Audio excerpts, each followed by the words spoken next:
Meus amigos, com praticamente definida a eleição em São Paulo em favor do PT, é muito difícil que haja uma surpresa de última hora.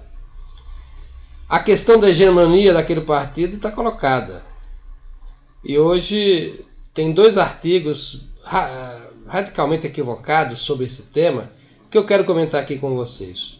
Um saiu na Folha de São Paulo e é assinado pelo Eduardo Greff, aquele que foi do governo na época do Fernando Henrique Cardoso, e o título dele já é interessante. Com quantos postos se faz uma hegemonia? E aí diz: o crescimento do PT não ameaça a democracia. Essa é uma insanidade, essa afirmação, porque isso reduz a guarda não só dos eleitores, mas dos atores políticos em geral. É um soporífero, é uma preparação, digamos assim, anestesiada para receber o totalitarismo do PT. E temos na mesma linha desse caso do Greff o artigo do Fernando Gabeira. Esse ainda mais equivocado. O Fernando Gabeira, sempre empolado, metido a teórico, a sabedor das coisas e tal, ele faz uma afirmação que é muito errada, né?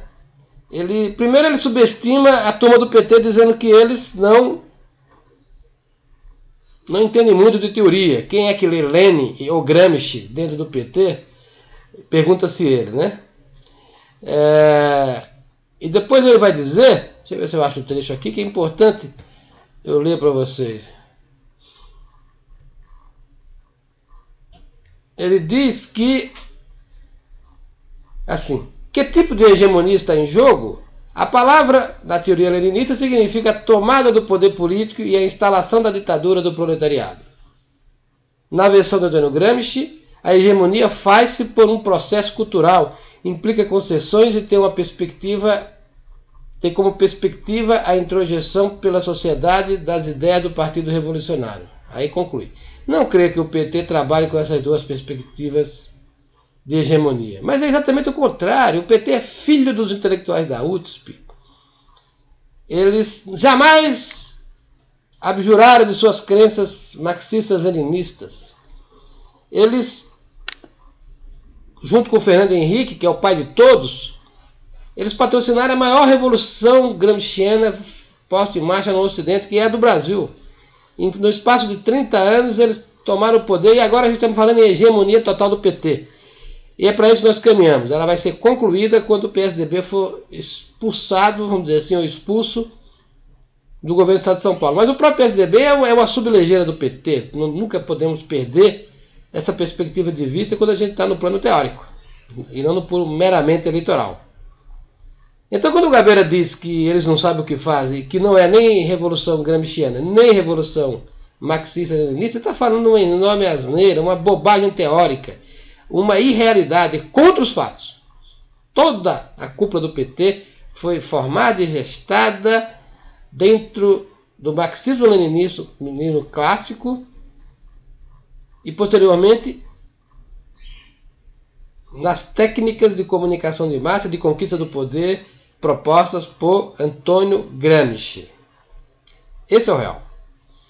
Quando esses dois homens dizem o contrário, eles estão puxando uma fila de opiniões convergentes nessa área que basicamente preparam a própria hegemonia do PT. A hegemonia começa assim, com a aceitação, a complacência de todos. E particularmente me impressiona a ignorância, não é nem a ignorância, a candidez, o simplismo espiritual do Fernando Gabeira. Ele é um partícipe disso, ele foi da guerrilha, ele é da imprensa, ele foi deputado por um partido de esquerda, ele sabe, ele é um dos graúdos aí da Revolução Gramsciana. Como é que vai negar os fatos? O que o Gabeira está pretendendo em falar uma tolice dessa? Eu acho que ele está ajudando o PT a consolidar a sua hegemonia. O Eduardo Greff, eu tenho dúvidas se faz de caso pensado, se faz maquinado. Acho que não.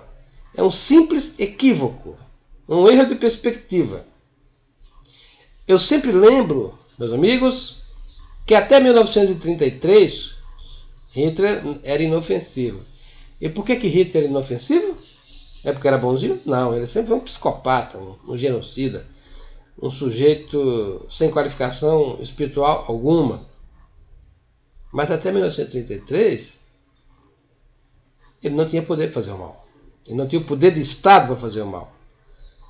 A gente pode ter algo semelhante no Brasil. Assim. O PT tem sido, quer dizer, tem sido pernicioso, tem praticado o populismo mais nauseante que eu já vi na história política do país, tem quebrado o que restava de livre iniciativa econômica do Brasil, tem tentado de todas as formas fundir o poder de partido com o poder de Estado, tem prostituído a política no Brasil. Mas isso é pouco.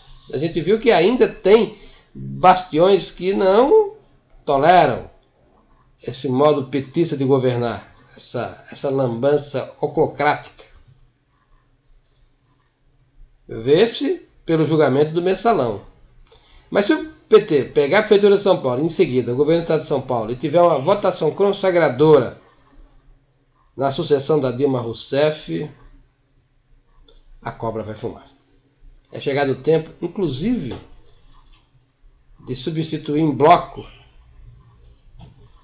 esses ministros chatos do STF que não cumprem a cartilha partidária.